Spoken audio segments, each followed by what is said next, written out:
Hello and welcome to LakeView Listens, Lakeview Lutheran Church's monthly podcast.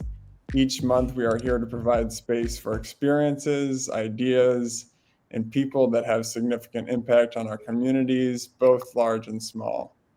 Through these conversations, we hope to inspire, empower, and enlighten you, the listener. I'm your host, Jon Schmidt, on staff at LVLC, and today we are here for episode 13. And episode 13 is a little bit different. If you've been following along with the podcast, the first 12 episodes have just been one-on-one episodes where I'm interviewing one other person. Today we're doing something a little bit different where we're doing sort of a roundtable discussion. So I believe there are 5 of us on this one, and we are recording today, November 3rd. So just 2 days before the election, the presidential election of 2024. And we just kind of thought, in talking with Pastor Lila, we just kind of thought this would be a space to kind of comfort each other, to talk about some of the issues, to kind of provide some kind of hope and comfort to people who are out there listening, and kind of bounce some ideas off of each other and be there with each other and for each other. So we hope you enjoy today. I think everyone except for Maggie has been on the podcast already. So Jon is here, Brandies is here, Rader is here, and then Maggie Vrana, who is also my wife, is here today. And we are, I guess, just gonna kind of jump in. I'm super excited, looking forward to talking with everyone and hearing everyone's thoughts on the last few months and what the next couple of days hold. So just wanted to get a sense how everyone's doing, and whoever wants to talk can talk, but just how are people feeling about the next couple of days? Is there a sense of hope? Is there a sense of despair, sense of resignation, all of the above? Anyone can kind of chime in when they have a thought or two. This is Rader, by the way. I don't know if I feel strongly one single thing in either direction, because all of the polling seems to suggest that nobody really knows what's going to happen on Tuesday. So while I do have some ways that I would project how I would feel come Tuesday night or Wednesday or Thursday, whenever we have a clear picture of what's happening with the presidential election, at this point, we really don't know. So I'm holding some anxiety towards the prospect of a second Trump presidency and how big of a bummer that would be. At the same time, I'm not exactly thrilled about the prospect of a Harris presidency. But it's certainly, to me, the better of the two outcomes if you want to organize against some of the things that we don't like about our current system. Hi, this is Brandies Meva'a. I currently live in East Beverly, and I early voted, and so I got to see tons of students mobilize this year. So anybody who was qualified to vote came in, bussed at my local early voting location, and that really gave me a lot of optimism, not just because of who the candidates are, but just to see people engaging. Because in my community, if there's apathy, I don't like either candidate, which is what I hear a lot of, people just don't vote. And so people still being energized and engaging in the voting process or the election process is important. because of my identity in America, I just kind of feel like no president is really for my specific ideas and views and what it is that I need to progress as a citizen. And so the way that I see the presidency is a little different. However, the idea of another term of Trump and the heightened violence toward minority groups in America is very scary to me. I also like kind of wonder the message that it sends to Americans, considering like his current legal status. I don't know how to really process it. So I've not given it a ton of thought. I know that my part was to go to the polls and then see what happens and respect the process. Anyone else? I have a couple things. Anyone else have anything to Yeah, I chime in can with? jump in here for a second as the older person here. And Brandies, I want to pick up on an idea about not feeling represented. And there's I feel a sadness about that. And throughout my voting life, I don't know that I've ever really felt fully represented by a candidate. And I know that's very different for me to say that and for you to say that. I suppose looking for the person in this two-party system that approximates somewhat closely to where I hope the country would go, and never really truly finding that. But at some level, then kind of holding my nose and saying, okay, this is the person who's going to do the least amount of damage in the world.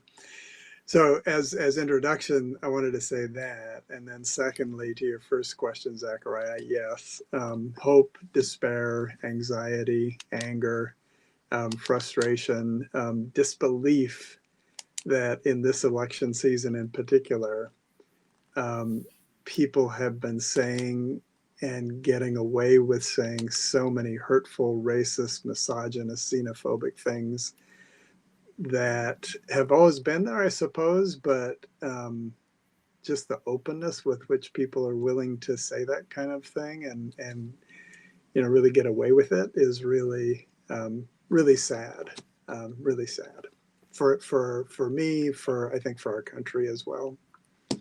Mm. Yeah, you kind of feel like there's an unveiling going on with that, because people are quick to say things like, oh, we're more divided than ever, or we're more, things are more vitriolic than ever. But I think Trump in the last 12 years has really just given those people a pass to say the quiet part out loud, and it's unveiling what's always been there. And that's sad, right, John? That's Yeah. the depth of the sadness is like, oh, this is how it's always been. This is not something new. Yeah, I think it was Brandies. I think it was with you that when we talked in our episode, that I said this idea of people saying we're more divided than ever. And I remember saying, I don't think that's true. I think that we have always been a really, really divided country. And in the past almost 10 years, it's just completely, thrown off the veil and shown to the naked eye what people are capable of when that veil is thrown off, and when someone comes along and says you can give in to all your worst impulses, all of the misogyny and xenophobia and racism, all that stuff is now okay to be out in the open. And I think Dad, hearing your saying voting for the candidate who's going to do the least damage is also really kind of a sad thought, because it's at this point it feels like, okay, we should be we should be having candidates, maybe not should be, but we would hope that there would be candidates who would actually be moving the country forward in really great ways and really progressive ways. But the fact that we're still sitting here saying, man, here's the lesser of two evils, and this is let's vote for whoever is not gonna screw up the country even more is pretty demoralizing, I feel like. Hey, Zachariah, I just wanted to chime in right quick. Like, absolutely right. I remember we had that conversation around like the what, like whether or not we're more divided than ever. Like, we're divided and we like it. Like, we want to keep it. And when I say we, I have to accept I'm part of this larger body, no matter what my individual ideas or attitudes are. And then like choosing the lesser two evils, to that point, it's because we just, as Americans, continue to accept that this is the process. Oh, the electoral college isn't fair, but we haven't done anything to like address it. Oh, we think about in business, if T-Mobile wanted to acquire Verizon, people say, oh, well, is that a monopoly and unfair? What is it? I think it's like unfair competition practices.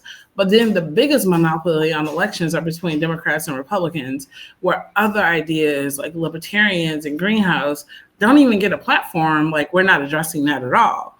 And so I think we get stuck in a situation every single time because we don't address it either, like, methodically and incremental improvements by legislation or by overright anarchy, which I'm not saying I'm an anarchist, but to a certain degree, I wonder how much effort will it take to address our voting issue. Like, we don't even have like a staggered voting process where we can rank candidates, or it's just one or the other. And then like in some elections, you get a Democratic card to vote where you don't even see the other people that you can possibly vote for based on who your party is. So you have to say, I'm independent in order to see all your options. It's just the way that we have settled for this process. And it only feels acutely irritating when we don't like the candidates in front of us.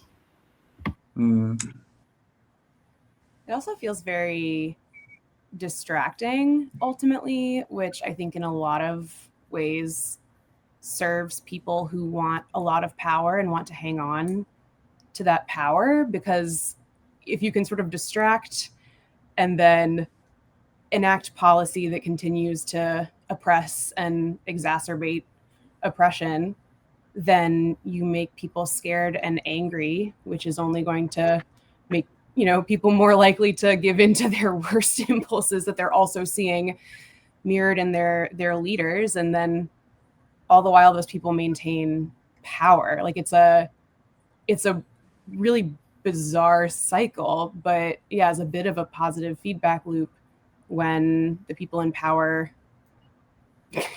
like do it in a way that works, I guess.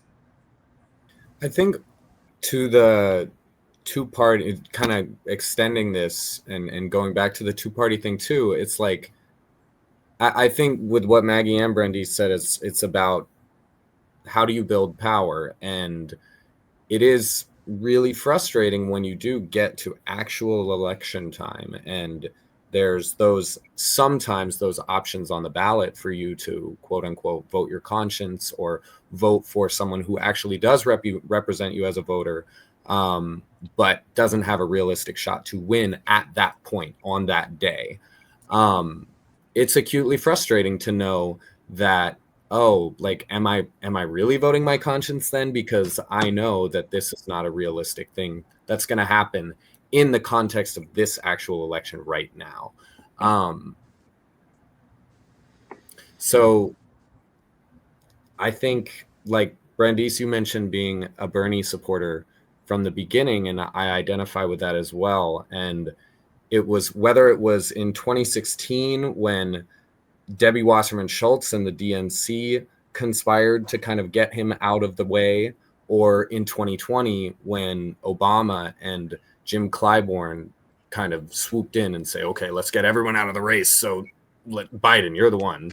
We don't want Bernie in. Sanders made a decision at some point to fold in what he could have of his movement. Some people were more frustrated than others with where he chose to take that momentum. But I think it's an interesting case study between like the third parties we have now and a figure like Sanders, who said, okay, well, I'm going to, at the end of the day, accept the lesser of the two evil argument and throw my weight behind this person. I don't know. I wanna look to that as an example of hope, but it's also kind of depressing as well a little bit. I was gonna say, I feel you, Rader. It's just like you don't want to like continue to stay in a race to prove a point when you know that the lesser of two evils would be able to succeed if you gave up. But I also think that this is an example or a case study on why we should be fighting the structure in terms of how it is, so that Bernie Sanders and other people like him get a fair shot. Like, who cares? Like these conventions who come behind candidates and fundraise and monopolize and strategically cut people off at the knees. Like, as a individual voter who lives with my family, who lives like in Chicago, who's trying to figure things out, I don't care about that stuff. I care about whether or not the candidate represents the best interest of the public, and not just me, but like all the people in the public. I remember when in 2000, I was one of those people who voted for Ralph Nader. But I wasn't in Florida. I was in Illinois. And so I felt like I could make a statement in Illinois if I voted for a third party candidate. I don't think those votes, 2000 obviously had some pretty important implications in Florida, where he got, a good chunk of the vote that could have swayed it to Gore. But, as a protest vote, in our current system, I just don't know that really works. Thinking about, I'm thinking about what's going to happen on Wednesday, November 6th, right? And I was a little bit heartened by a New York Times article saying, if we kind of put all of our voting trends together, there's probably 6 parties that could represent that. And I found that take a test, and I found that I'd be a member of the Progressive Party. And I also found that I'm fairly, and I don't want to believe this, but fairly out there on both kind of the social progressive, being socially progressive and economically progressive. Not many of us out there. And so I guess I always wanted to believe that there were more of us who were like me, I suppose. The heartening piece, though, is, and it cuts both ways, right? Because we're not going to have 6 parties, which is what the Times article suggests for 2028. But could we have 6 parties by 2040? And is that something that's worth a mobilizing effort so that people really can feel better, both reflected and represented in the politics of the country? Yeah, that's a big shift. It's hard for me to wrap my head around. Yeah. I mean, yeah, I think it's hard because I have plenty of issues with Kamala, and at the end of the day, it's kind of like, how much is actually gonna change, or how much is actually just gonna stay status quo if she wins. I don't see there being massive shifts or big shifts in policy, or at least policy that gets passed and enacted with her as the president. I could be wrong, but if we're talking about meaningful, deep change, I think you're gonna see deep change with a Trump presidency, just in all the wrong, terrible ways. But I think with Kamala, it's going to be, I feel like it's going to be more of the same as with Biden. And again, I could be wrong. I definitely could be wrong, but it just doesn't feel like there's enough there to kind of enact lasting, really big change in our systems. No, I don't think you're wrong, Zachariah. And I want to jump in because what you're saying brings up, it reminds me of a funny story that I heard like a week ago or a couple weeks ago. There was reporting that like however long into Kamala's campaign that internally they stopped using the catchphrase, we're not going back as much. And it was an intentional use, and that some inside the campaign thought it wasn't forward looking enough. And I thought that's great. That's great political strategy. But also to me, I was like, oh, they kind of said the quiet part out loud first, of like the first thing, the thing they wanted to launch their campaign on was, we're not going back. We're not going back, but we're also not like, we're not going too forward. We're just going to stay right here because it's comfortable for like our corporatist class. Like, we represent the status quo. Like, don't worry. Like, I know you're worried about going backwards, but no, we're going to make sure we stay right here. Right. Yeah, exactly. Yeah.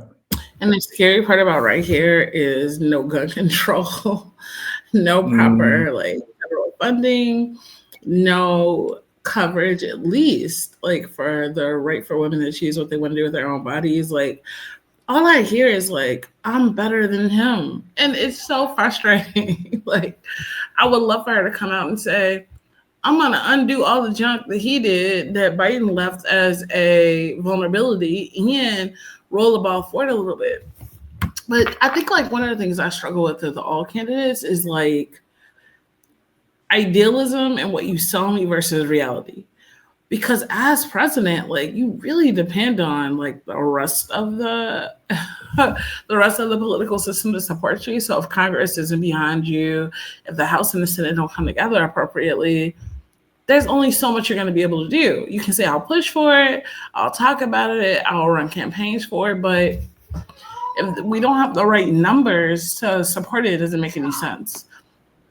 So I struggle with like how they move things forward, but at least tell me you want it. Like, at least tell me you care about it. Like, I'm only hearing I'm better and they're taking shots at us, but we're better. We're not going to go back to like what's evil. And it's like, well, let's be honest, to be an American politician requires a little bit of evilness. Because I was when you were saying that, like, it's discouraging to not even hear the Harris campaign promise some of the things we want, even knowing that they're probably not going to do them. And it made me think of the difference between like the Harris strategy and the Obama strategy from like 2008, where those were like some lofty, progressive, populist platforms that Barack Obama was running on. And then very quickly, when the Obama administration got into office, it was like, oh no, single payer, the promise of single payer became a public option. And then the public option became the ACA. And it was like, just slowly rolled back. But yeah, you're right. This time around, it's like, God, what they're giving us is like so bare bones that it's like, I wish you would just promise a little bit more, but no. Yeah, like, show me your heart. So like the quote I was thinking about was from Audre Lorde, where she talks about like, it says, for the master's tools will never dismantle the master's house. They may allow us temporarily to beat them at their own game, but they will never enable us to bring about genuine change. And this fact is only threatening to those women who still define the master's house as their only source of support. And that's how I see like this whole thing is, okay, yeah, we'll go ahead and comply with their process and all that. But if you really expect real change, it can't happen because you're feeling irritated during the election season. It has to happen 24/7 with a bunch of people well-educated. I can't remember which politician I heard on NPR recently. I wish I can tell you his name. But he was talking about how politicians typically come about and they want to talk to you about their issues, and they're door knockers who come in and talk about the issues, but they're not building genuine relationship with people. And when you don't build genuine relationship with people, you don't have the right sphere of influence. But also, you can't like have people be motivated from the time that you talk to them to for a lifetime. And like he is working to, because he's like a pastor and an activist, to really like build genuine relationship with the people in his district so that they feel empowered to make decisions no matter who's on the ticket. And I think like not like like people, like if you think about if you did any early voting like I did, there were, I don't know, maybe 15 judges. I've never heard from them. They don't think that they have to build a relationship. They don't think they need to tell the people who they are and what they stand for and what their sentencing record was and who they, and how they make decisions. Like they're just like, oh, I'm a judge and I just need you to click okay. Just click yes. Yeah, this makes me think of how much like tone of any kind of organization, I guess, including a whole country, just comes from the top and the tone that is set at the top. And, thinking about, I wish they would promise more. I wish the Harris campaign would promise more and say, yeah, we're like, this is what we stand for, even if we can't realistically make it happen. And then I get sort of stuck because the more cynical piece of me, and I sometimes feel like it's the more realistic piece of me, thinks that, right, the people at the top actually don't want to set a tone of empowerment because it threatens their place of power. So yeah, I find myself getting stuck in that, not a lot of like, I wish they would, right, Brandies, like you said, like show me your heart. But I don't know that that's in their best interest, which is really confusing as our leader. Yeah, it's almost like that spirit of learned helplessness. I see this with my second graders and with my students. Like you tell your elected officials like, hey, like we all want this thing. You please do this, right? And they look at you and they're like, oh, I can't do that. And you're like, no, I actually know you actually can. Like you really can. And they're like, no, I can't do that. I can't do that. You're going to need to help me every time, right? And it's like, no, what? You're in power now. Please do what is publicly popular. Yeah.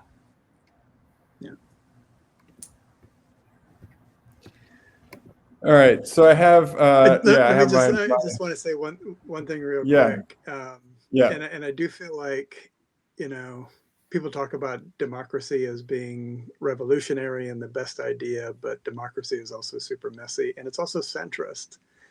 And I feel like that took me a long time to figure out that democracy isn't it's maybe it's definitely an interesting idea, but it's kind of centrist because the idea is that everybody gets something and not everybody gets everything. And, I think people are kind of always figuring out what's the doable here. And I think, Rader, to your point, I feel like a lot of times politicians are like, yeah, can't do that, because they live in that world of what's the doable as opposed to what's the possible. And I feel like once they get into these systems, like in Illinois, for example, I've been doing some work in Illinois on some legislation, and I'm just kind of scratching my head as like, of course we can do this, and of course you can do that, just like you said. But then kind of get locked into the machinery of a centrist political system that is, hews to the center, tries, I suppose, not to offend, and in so doing offends a lot of people in not doing the things that people want. I guess the second thing too is that I wonder if I don't know if I want to call it a social movement, but it's definitely a movement of some kind that's congealed around Trump. And just the power of a social movement, a really powerful one that precedes in some ways political action and political decision making, So like the civil rights movement, for example, or the abolition movement, or I feel like in 2019, 2020, there was definitely some indication that this was going to be a movement. The extent to which that actually became a movement, or on the other side, that Trump and the people that like Trump kind of congealed around a movement that could lead to pretty dramatic political change. Yeah, I mean, that's a couple things that I'm thinking about in this conversation. Yeah, I just want to, for sake of time, just want to move us forward just a little bit and get through a couple other things. So my next thing was when maybe this is a little bit of an odd question, but when you're looking at these two candidates, who do you feel more captures the sentiment of what it means to be an American? Because I have thought about this a lot, and I still don't know that I have fully formed answer. But half the country is pulling for Trump, and half the country is pulling for Kamala, and it makes you kind of think, what does it mean to be an American? Who decides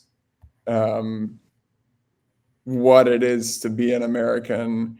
And I think we want to have a sense of ourselves as Americans as people who are truthful and provide equal opportunity and that are accepting.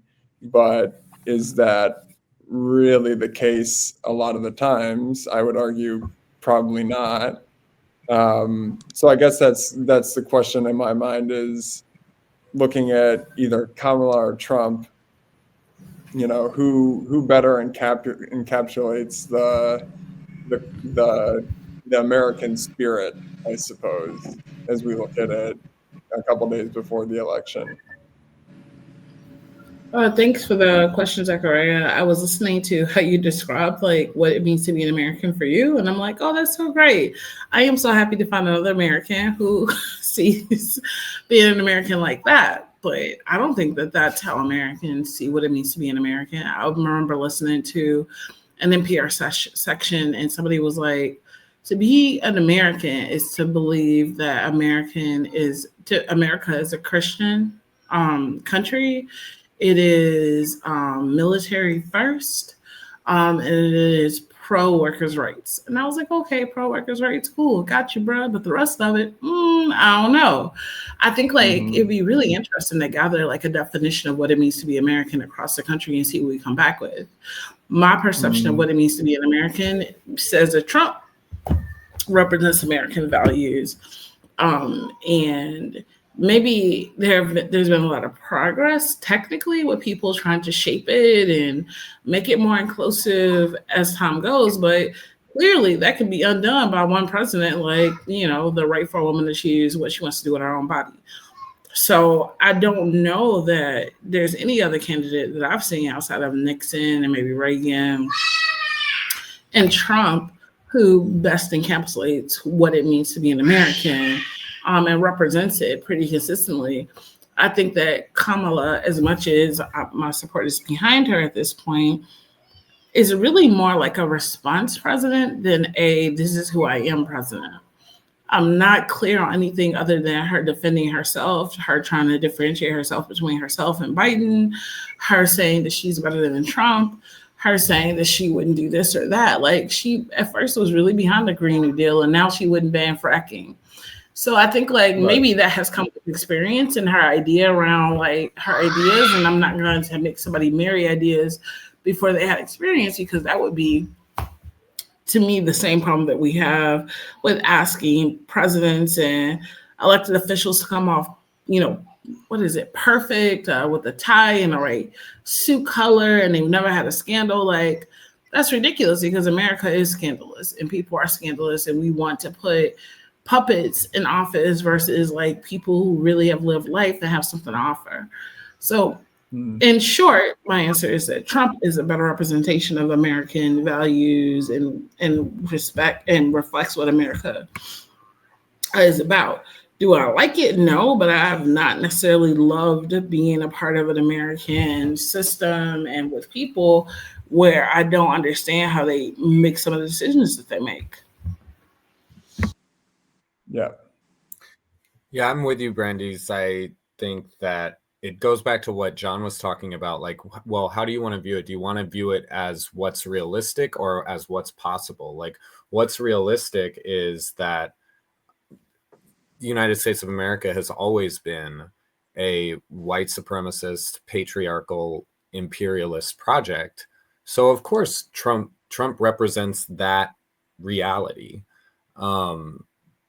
But if we're talking about what's possible for the social democracy of America, then and what we like to sometimes romanticize of as being an American, then yeah, a quote unquote change candidate like Kamala Harris would represent that side of things more accurately, I guess.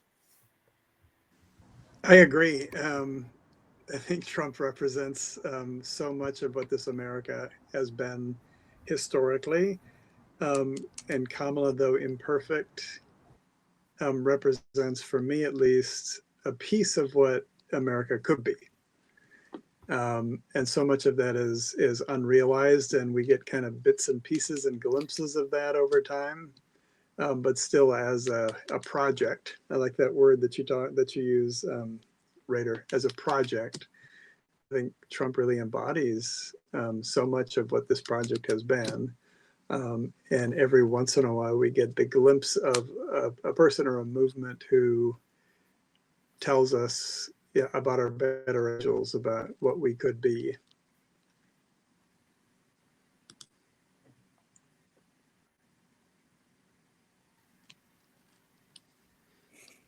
Yeah, it's when I was coming up with kind of topics and a list of questions for this, that was one that I was having a hard time with, because you do want to believe that there are better angels and that there's good out there in this country, but it's hard to see. It's hard to see those better angels. It's hard to see good happening. I mean, I think there's definitely good happening, but it's so easy for that to get taken over by all the other horrendous stuff that's happening on a day-to-day basis. I guess my next kind of follow-up to that is, if possible, how you make sense of the support for Donald Trump, and how you make sense of a Donald Trump, because I can get it, really I get a lot of it. I get a lot of the support for him. I get a lot of why people are behind him and continue to stick behind him, stand behind him. And Maggie and I have talked about it on a number of occasions, but I just listening to him talk at a rally, or listening to him to talk for more than a minute or two, I don't get it. I don't get it.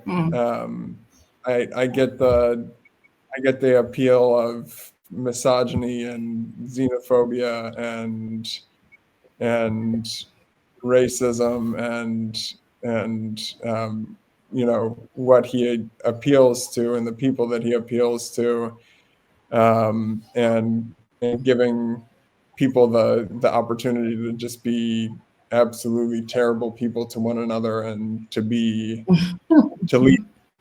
kindness at the door and treat each other terribly. I get all that, but then I listen to a clip of him, and I'm sitting here and thinking, how can you do that? How can you listen, just speak and say, this is someone that I want to be in charge of things for the next 4 years. So I'm wondering if anyone has any ways to enlighten me, because I certainly have kind of bumped up against that and don't really understand in a lot of ways, how that happens. No, I think it goes back to Jon's point of, like, we don't always recognize just how far, quote unquote, like extreme or on the left or on the end of one spectrum that we are. And because this is a centrist project or democracy, and Trump represents to a lot of people, or encapsulates or captures or grifts off of, number one, all the cultural stuff like the white supremacist movement. And then he also grifts off of populist stuff. Like he's willing to promise the populist things. And he's willing to do that as political strategy. So people view him as this populist, and he of course is not. But I think it's both of those movements like combined that gives him his staying power. Is he gives people a pass to be racist and sexist and xenophobic. And then he also talks about things that working people want from time to time. He doesn't actually do them, but he's willing to talk about them.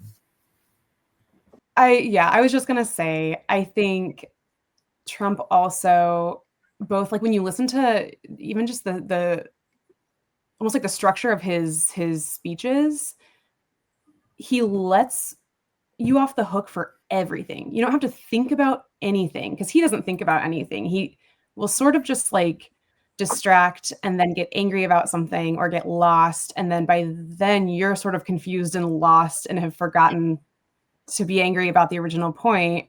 And like he can lie in a way that makes things seem really, really simple. Whereas explaining the complexities of truth is way harder. And I think particularly when you have a really exhausted nation, like a lot of people just don't, it like they can't think more than they have to. And I don't mean that disparagingly, even just, it's like limited resources almost. And he gives a way out of that. Yeah, to your point, Maggie, like that's absolutely true from my perspective too, around how exhausting it is to kind of process all the information, like how you, like, I mean, it's clear we have like, what do they call them, voting cards, where like some organization you trust, like maybe ACLU or NPR releases it and you just follow it, because trying to weigh what's true and what's not true, and this is partially fact, but this wasn't fact. Like it's exhausting to kind of weigh everything. And so him keeping it very simple to the things that kind of irritate people, I think in terms of his speech process, I guess it works for them. My personal perception on like why Trump works for at least half the country is two things. Number one is really around like culture. So in my algorithm as a Black woman, we talk about like how in America that white people who cannot identify like whether or not they're from Germany or from, I don't know, from Poland or what, like they have a culture that they keep with them for the most part, but people have been here for many generations and consider themselves dang near Native American, which I've actually heard before, which is a little bit gross. It's like they don't really have any culture. They just steal culture from other people and they kind of get embedded in it. When there was this great guy on Twitter, I know it sounds crazy because it's like called X or whatever. Back when I was looking at Twitter, he posted a series of tweets that said, white culture is really about proximity to power. And then that, I can't remember the author, maybe Dad knows, John, you might know that the lady who wrote White Fragility, yeah, she talked about this too, like early on in her book, when she talks about like sitting at the table with her mom after having playing with a little Black girl, and the mom tells her like, listen, we might be poor, but we're not Black. like understanding that proximity to power and wealth is a very important part of like white power. And so to not take a handout, to be self-sufficient, all those things in their minds is really judged up by like a Trump presidency, because he's like, you would be able to stand on your own 2 feet if it wasn't for them taking the handouts, if it wasn't for them taking your jobs. Like making sure that he always like points to who is the victim.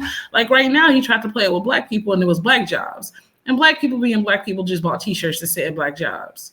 But like, we did, like, we got like, there's a ton of them. It's like, my Black job is being a lawyer. Like, you thought my Black job was something that some migrant person who came in without as much effort in terms of the American system to land this specific job as a lawyer could take my job. Like, what is a Black job exactly? And so like, I think that's part of it. It's like culturally, he reflects a substantial part of our culture. And then the second part is like fear, right?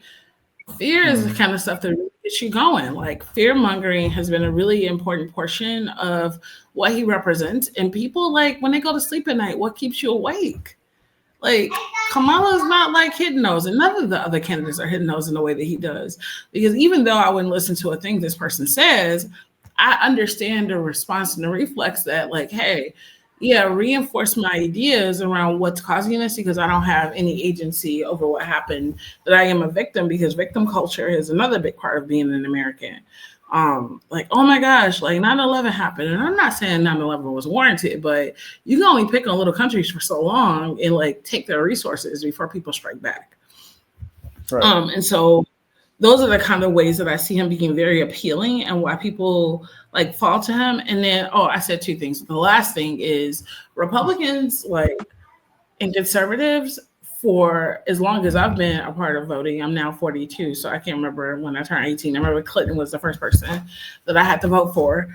They've always been very good at the long game. They don't really care who the figurehead is. They're just like, I want these 2 pieces of legislation. This guy's going to do them. I'm going to do that. He's going to go, and then I'm going to get the next. I don't think the other parties do that as well. Like, they really focus a lot on being holistically right and holistically acceptable versus being like, I'm okay that he's a jerk everywhere else. As long as he does these 2 things, I'm good. Yeah, I just read this article on NPR the other day, and it was talking about essentially the marriage between Trump and the evangelical church.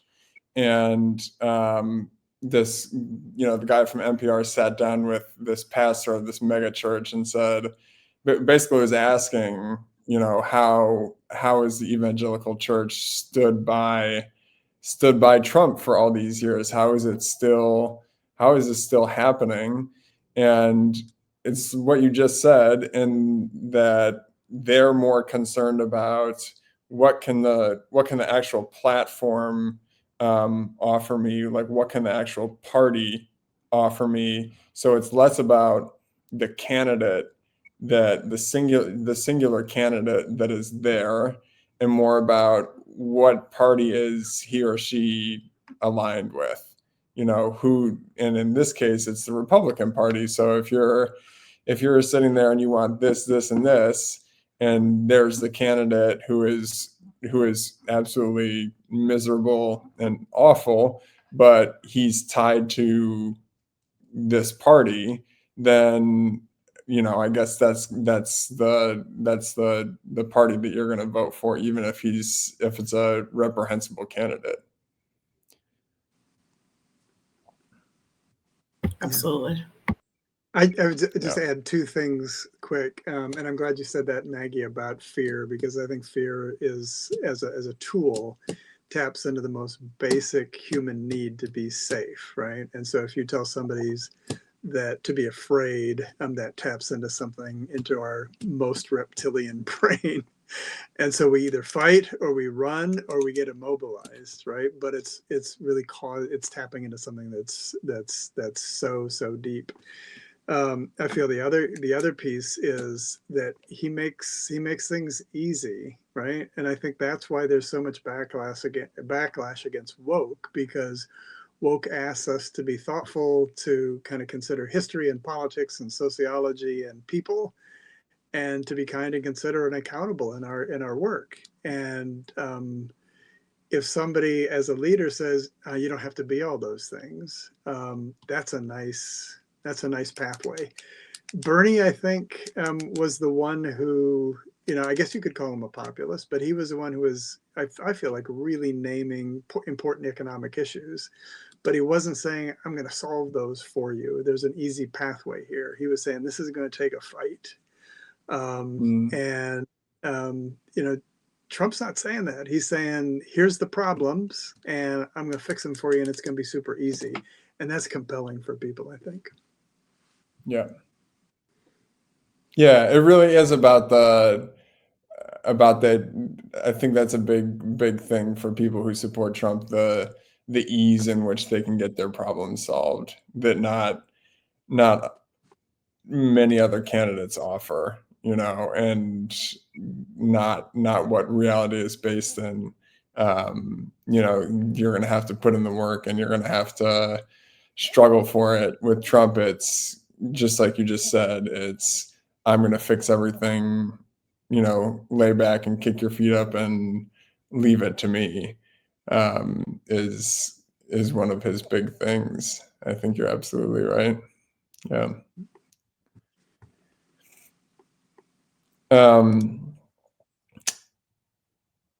Are you hopeful for the future of our country? Do you have hope? Is it just despair? Again, I guess this is what I asked at the beginning. Is it a mix of things? Is there some semblance of hope for what our country could be and where we're headed, whether Kamala or whether Trump is elected in a couple of days?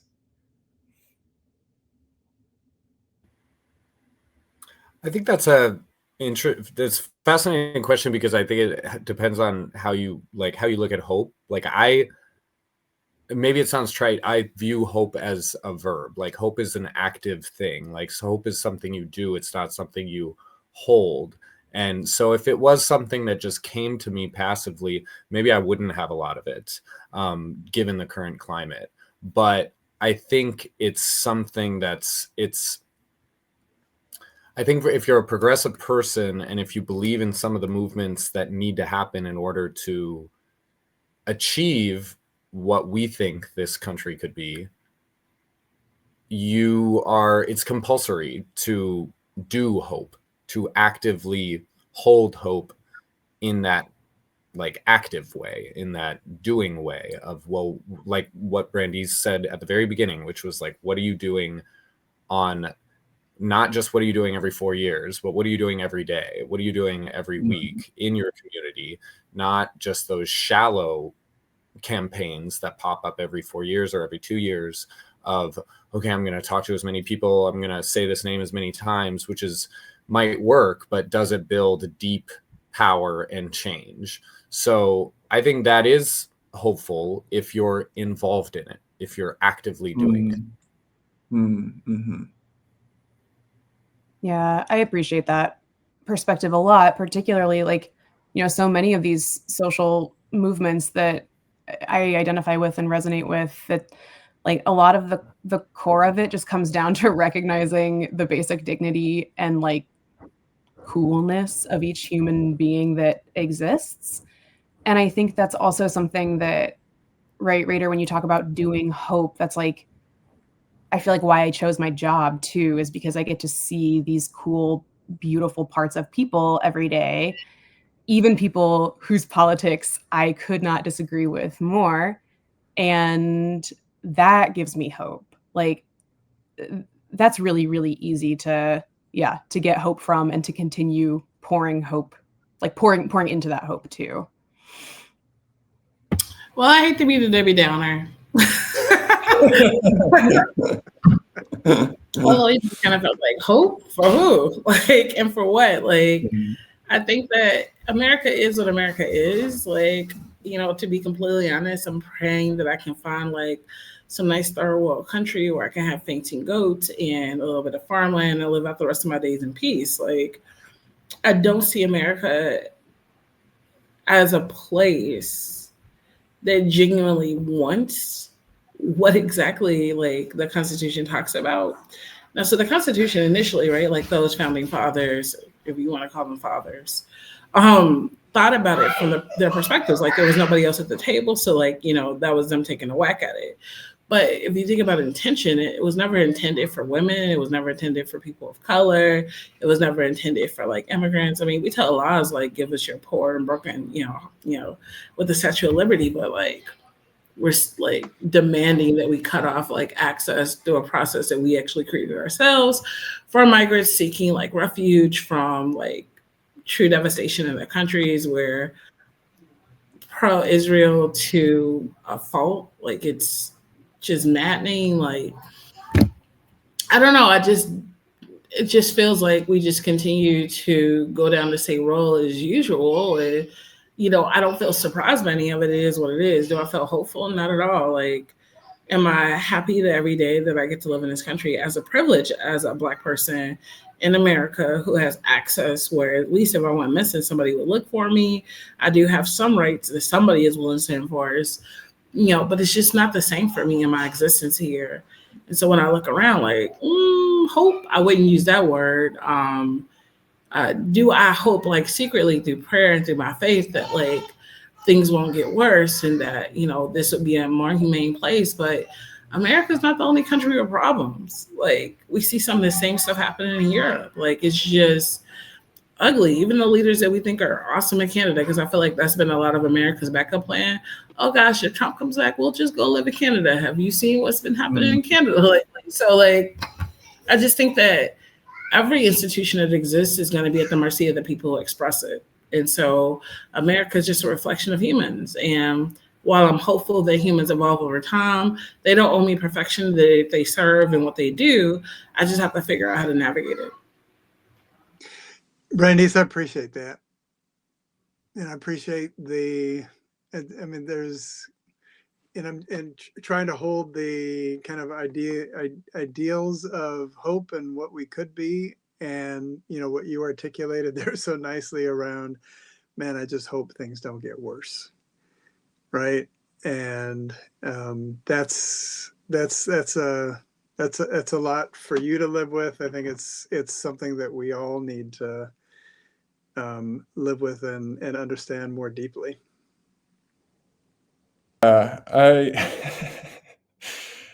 I think I'm a little bit on the same page as you, Brandies. I think it's dark out there. Yeah. There's so much. I've said this before, and I think there's just, it's incredible how much potential for good there is, and it's incredible how much potential for evil there is, because we're seeing it everywhere. But it's also incredible that there is so much good that is available to be acted on and to be done. But is it happening in some places? Sure. But is it enough? Probably, definitely not. And is it gonna, are we gonna continue to go down this same road, or is something gonna, wake people up, wake us up? I think there's just so much that we can do, and so much that's possible. But it's I said this to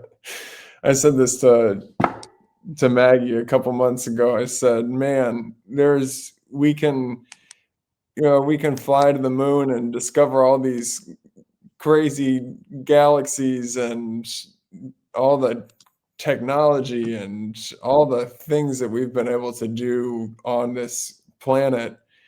and then we're sitting here still arguing about who can use what bathroom. You know, it's just like it's such an absurdity that we find ourselves in. So it's hard for me also to have hope. I want to have hope, and I think the work that I'm doing, Rader, what you said about kind of an active hope, I feel like the work that I'm doing, the things that I'm doing, at least I hope they're contributing to some sense of hope and giving back to the community. But it's a struggle for sure to see all that's happening, and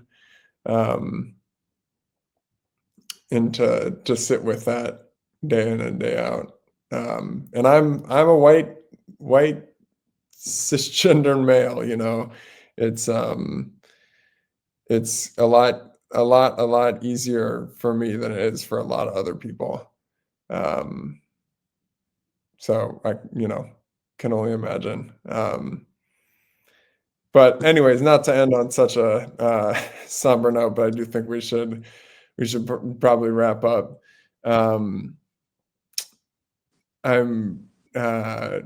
I'm very thankful that we were able to sit down together and talk some about some of these issues, and you know, a couple of days right before the election, and be here with each other. And I'm very grateful for all of you being here, and it's a privilege to be able to talk to each one of you. So I'm thankful for that, and thank you for taking the time. Yeah, Thank you.